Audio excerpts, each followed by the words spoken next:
وَإِن كَذَّبُوكَ حضور کدی بیام ستا دروغ گنی ستا مخالفت کئی فقل وتویا لی عملی زما د پاره زما عمل دی ولکم عملکم او تاسو د خپل عمل ذمہوار یې انتم بریئون مما اعملو ز خلاص یم استاسو د عملنا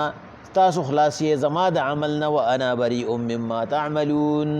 او ز خلاص یم استاسو د عملنا ومنهم من يستمعون إليك او بعضی پدې کې حضور تا اوري تا ته توجهي اپا انت تسمع الصم ایتا اورول کور شکړو تا ولو كانوا لا يعقلون چې عقل پکې امني ومنهم من ينظر إليك حضور بعضی پکې تا ته ګوري افا انت تهدي العميا ایت لار خول شړندو تا ولو كانوا لا يبصرون چلیدل نشی کولے ان الله بشک الله لا يظلم الناس شيئا زیاتی نه کوي په خلکو باندې معمولی هم ولكن الناس انفسهم يظلمون خدا خلق په ځان باندې زیاتی کوي ويوم يحشرهم كأن لم يلبسوا إلا ساعة من النهار او کله چې موږ راځم کو پروزه د قیامت باندې نو وی بدی چې ساعت مونږ نه تیر کړي په شان د یو رزهم يتعارفون بينهم یو بل بپی جنی قد خسر الذين كذبوا بلقاء الله نقصانی بشي هغه کسان چې دروغي ګړو ملاقات ته الله وما كانوا مهتدين او لاري نمونتا وَإِمَّا نُرِيَنَّكَ بَعْدَ الَّذِي نَعِدُهُمْ حضور کمنگتا تستاسو په ژوند باندې او خیو بازي وادي د عذاب او نتوفینک یا منگتا وفات کو فإلینا مرجعهم د دې هم طرف ترات لدی ثم الله شهید علی ما يفعلون بیا الله گوا کافی دی د دې په عمل باندې الله په کوئی پیغمبر علیه الصلاۃ والسلام د دې دور واضح دلایل نفس چې الله پاک وته او فرمایل پیغمبر علیه الصلاۃ والسلام بل کذبوا بما لم يحيطوا بعلمه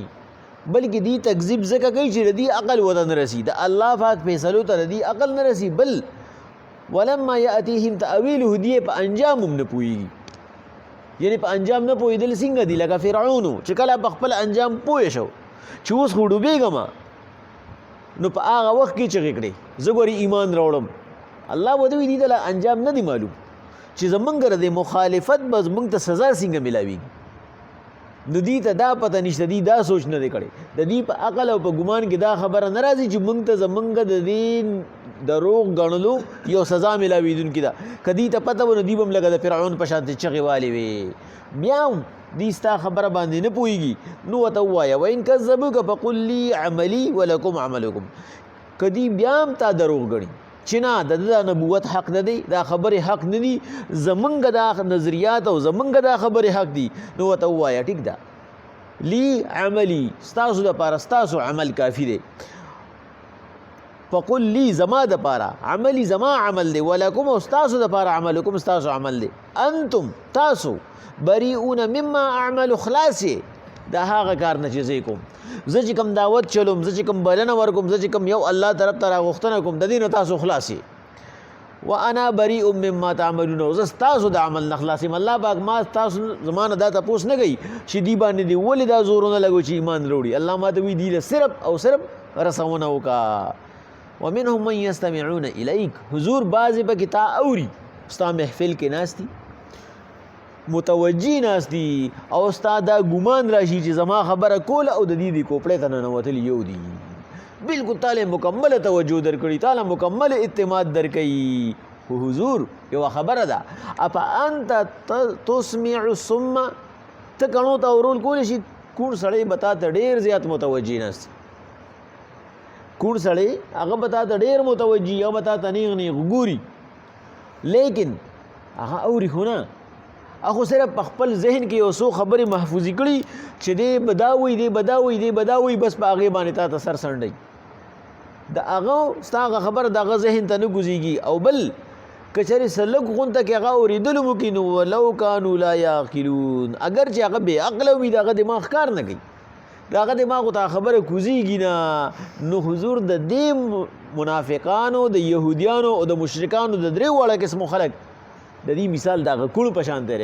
چې دې صرف تا ته سر څنډوي باقي دې ستا په خبره باندې پوهېږي نه. یو بله خبره پکې هم ده ومنهم من ینظر الیک بعضې پکې تا ته نیغ نیغ ګوري ته وایې که ما سره یې مینه ده بس تا نه سترګې اړوي نه ستا دې مخ ته ګوري ستا سترګو ته ګوري ته وایې که دی نو هم دی جوړ په ما باندې مین دی. اپا انت تهدي العمیا ته لار خولی شي وړوند ته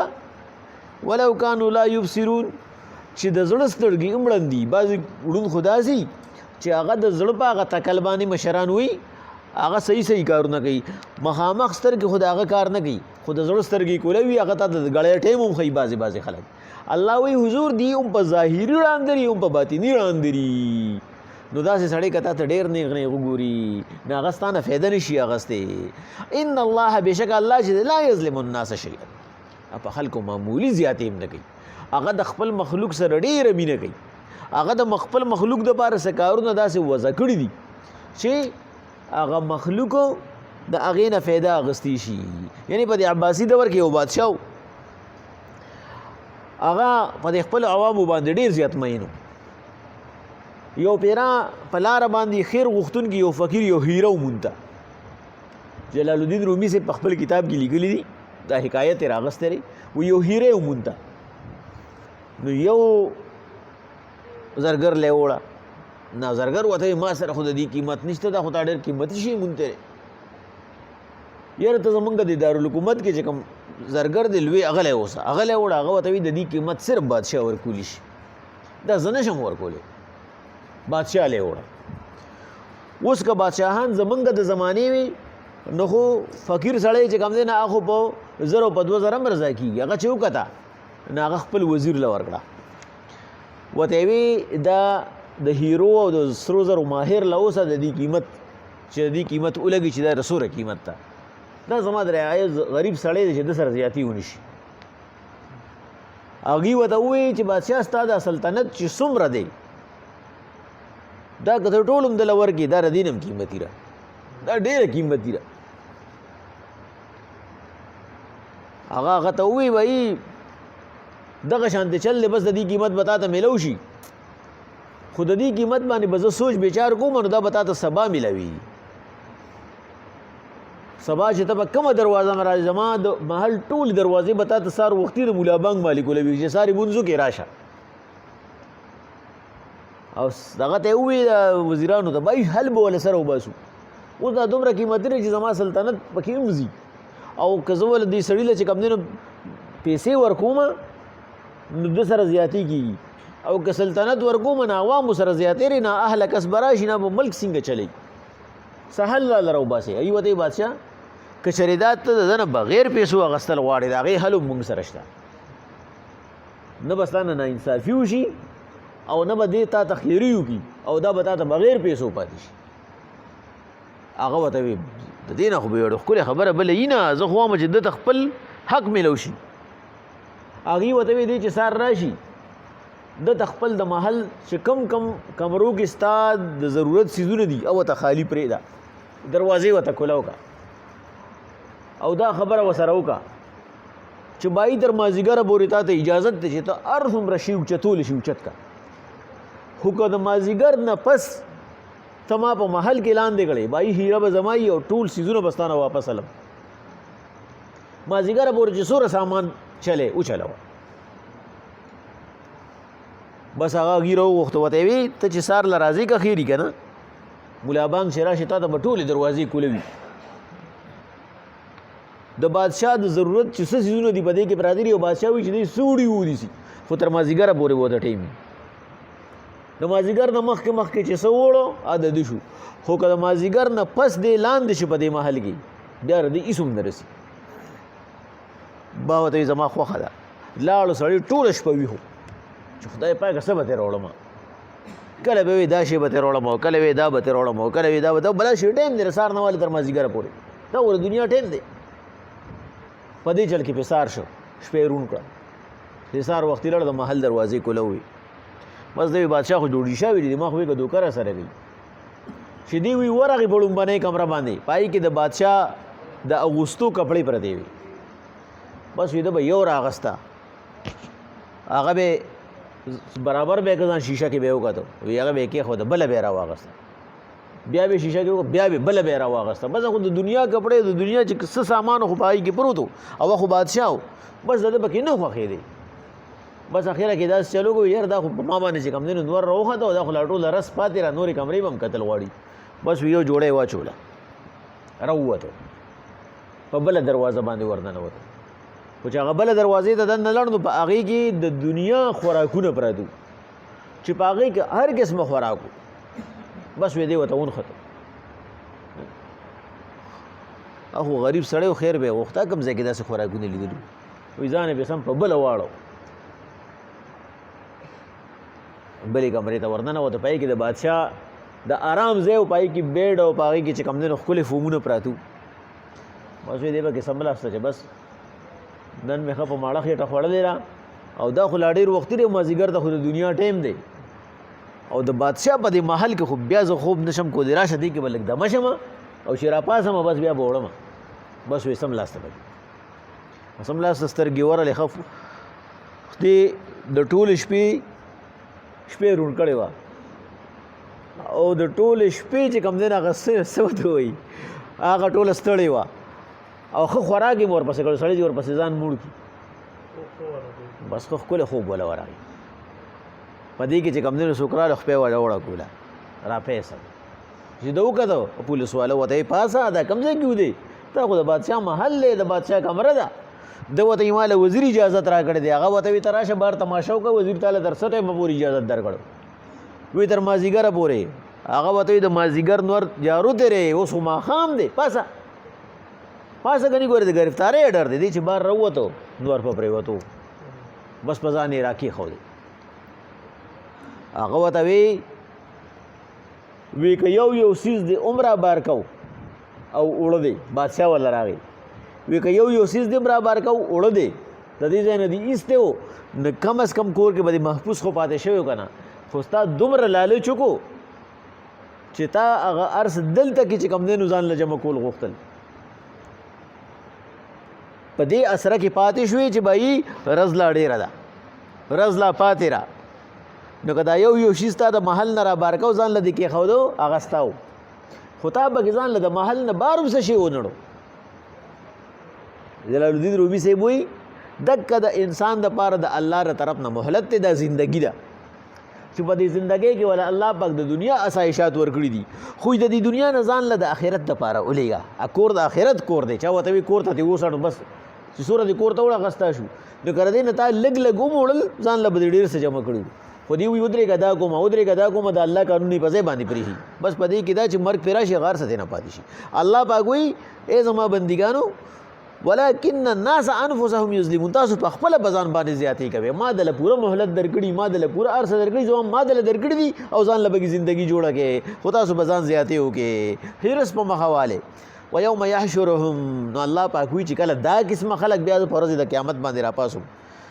کأن لم یلبسوا نو دوی وایي موږ خو وخت تېر نه کو الا ساعة من النهار خو څه حصه د ورځې د نوح علیه السلام نه الله پاک تاسو کو نوح علیہ السلام دنیا کې د څومره وخت تیر کو تفسیر کشاف کې کشاف سے لیکي وي د نوح علیہ السلام نه الله تاسو کو کله چې هغه وفات شو چې په دنیا کې د څومره وخت تیر کو او هغه په دنیا کې 9.5 کال صرف په نبوت کې او 50 کال دا غي نه مخ کې زر کال تیر کړو او ته خدای پاک خو په یو دروازه را لمه د ګور په بل دروازه تیر وته د زر کال په ژوندۍ کې نوح علیہ السلام داسې وي خدای پاک بس د کور په یو دروازه رالم او د کور نه په بله دروازه ووتم بدک وخت مې تېر کړو د دنیا په زندګۍ باندې مړېدل نشته الله پاک وایي پیغمبر صلی الله علیه وسلم نو دوی به ووایي الا ساعة من النهار بس یې ولې حزم تېره کړه په دنیا کې خو ګوره موږ وخت تېر نه کوو دا ولې دی به ځان لا د آخرت دپاره څه کړي دي داسې به صحیح نه چې دی به کې اوس خوشحاله شي الله پاک وایي یتعارفون بینهم یو بل به ښه پېژني تعارف دې ته وایي یو تعریف دی یو تعارف دی تعریف دی ته وایي چې یو سړی وایي بایي زه پلان کې یم د پلان کې ځای نه راغلی یم او تعارف دی ته وایي چې هغه هم ستا خبره وکړي چې ته د پلان کې ځای که نه هم دا وایي بایي زه د پلان کې ځای یم د دواړو د طرف نه دا د باب تفاعل نه دی او باب تفاعل یو داسې باب دی چې هغه دو طرفی چې څوک خبره کوي او چې چاته خبره کوي دا هغه دواړو د طرف نه وي. نو دا تعارف دا یو کس د دواړو تعارف کوي چې بھائی ما مو پیژنه خو زه تا پیژنم. الله وایي دی به یو بل ښه پیژني، یو بل ته به ګوري. څوک به یو بل ته ګوري؟ هغه کسان چې چا دي دوکه کړي دي هغې ته به دی ګوري، او دا چې څوک دوکه شوي دي دي ته به هم ګوري. چې یو سړي هغه چې کوم دی نو ګمراهۍ پسې روان شوی دی، چې ګمراهۍ پسې چا روان کړی دی نو هغه ته به وایي یاره اوس مې ته اخلاص که که نه. دا تعارف الله پاک ځکه وایي چې بھائی تا چې کوم دی تا ما باندې حق والی دی، تا په ما باندې مونځ قضا کړی دی، په ما باندې زکات قضا کړی دی. نو هغه به ورته وایي ټیک ده زه منم، خو که تا را پسې زنده باد چغه نه وه والی په ما کې به دا دومره مستی نه راتله. دا خو زه تا مخکې کړی ما، تا رانه چې کوم دی نو مشر جوړ کړی بس اوس زه ځان نشم خلاصولی، تا به د کوم ځای نه خلاص کما. الله پاک وایي قد خسر الذین کذبوا بلقاء الله، فتحقیق سره نقصانی شو هغه خلک چې دروغ یې وګڼو ملاقات د الله، یو بل پسې شو او د الله پاک حق یې په ځای باندې پرېښود. وما کانوا مهتدین، دی نه دي چې دی په سمه لار شي، دی د سمې لار قابلان پاتې نه شي. پیغمبر صلی الله علیه وسلم وایي درې کسه داسې دي چې هغې ته په درې وړوکي عملونو باندې بې تحاشه ثواب میلاویږي او هغه ثواب د هغې د جنت د تلو دپاره کافي دی. درې کسان دي. یو هغه کس دی چې هغه د سپینګیري ادب وکړي، که هغه سپینګیري په خپل پلار یا پردی سړي، خو چې سپینګیري او که هغه سپینګیري مسلمان یو که غیر مسلم، خو چې کله په مخ سپینه ګیره راله یا هغه په مخ شته یا نشته، خو عمر یې دومره شو او د هغه قدر وکړو، د هغه ضرورت پوره کو، د هغه ته ښه وکتل، دی هغه ته پاسېده، د هغه اداب وکړو، دا د ده لپاره کافي ده چې د جنت ته لاړ شي. بل هغه سړی چې هغه د یو عالم، د یو حافظ، د یو نیک سړي د هغه قدر و منزلت وکړي، د خپل وس مناسب د هغه د آداب و خیال وساتي، د خپل وس مناسب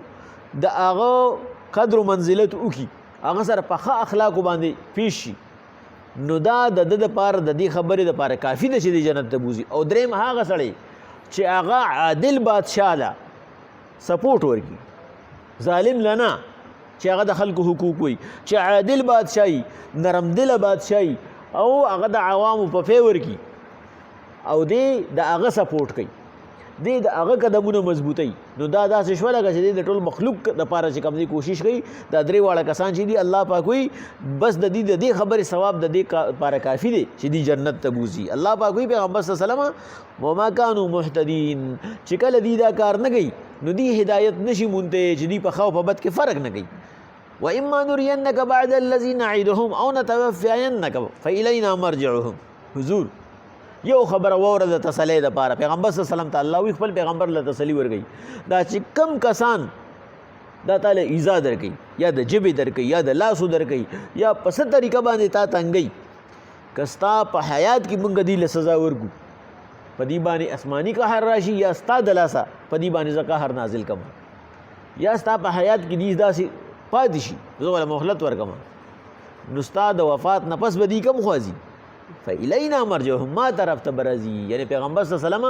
ته په دې خبره باندې تسلي اوسه چې کوم سړي ستا مخالفت وکړو د سزا نه به خلاصېږي نه، که هغه په دنیا کې او که په آخرت کې سزا به ورته لازمن میلاویږي. ثم الله شهید علی ما یفعلون،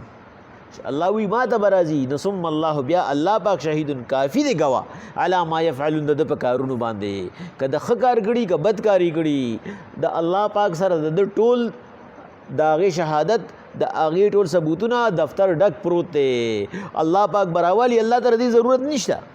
چې هغه په چا ثبوت پیش کړي، خو دا به د انسان باندې هغه حد ته معمولي چې دی په خپله وي یا خدای پاکه بلکل زه دې قابل یم چې ته ماله سزا راکړي. الله پاک وایي دکه زما انصاف دی، د هغې نه پس به زه جزا او سزا ورکوم. بسم الله الرحمن الرحیم. وإن كذبوك فقل لي عملي ولكم عملكم. حضور کدی ستا تکذیب کی وته وایا زما د پاره زما عمل کافی دی او تاسو د پاره تاسو انتم بریئون مما اعملوا، تاسو زما د عمل ذمہوار نه و انا بریء مما تعملون، او زس تاسو د عمل ذمہوار نه. ومنهم من يستمعون اليك، حضور بعض تا ډیر متوجی ناستی. اپا انت تسمع الصم، ایت اورول کول شکانو تا ولو كانوا لا يعقلون، چې عقل او فکر پکې اوم نه. ومن ومنهم من ينظر الیک حضور بازی پکې تا ته ګوري اپا انت تهدی العمياء لار خول شړندو تا ولو كانوا لا يبصرون چې د زړه سترګې هم ړندي ان الله بشک الله لا يظلم الناس فخلق زیاتین کوي شیئا معمولهم ولكن الناس لیکن خلق انفسهم پزانونو باندې یظلمون زیاتی کوي ويوم يحشرهم فکمرز باندې چې مونږ دوی راغون کو یعنی پرز د قیامت باندې کألم یلبسو دی بوي چې مونږ خو سات تیر نه کو په دنیا کې الا ساعه من النهار هو ولحظا درزي يتعارفون بينهم يوبل بپیجنی دا مشران او کشران قد خسر الذين كذبوا بلقاء الله فتحقیق سے نقصانی بشي هغه کسان چې دروغ غړي ملاقات د الله وما كانوا مهتدين او ندی په سملارا وإما نرينك بعد الذي نعدهم حضور کومنګ او خیوتا تبازي اغه عذابونه چې مونږه وعده کو او نتوفینک یا مونږ تا وفات کو فإلینا مرجعهم د دې هم طرف ترات دي ثم الله شهید بیا الله گوا کافی دی علی ما يفعلون د دې په کارونو باندې وان کذب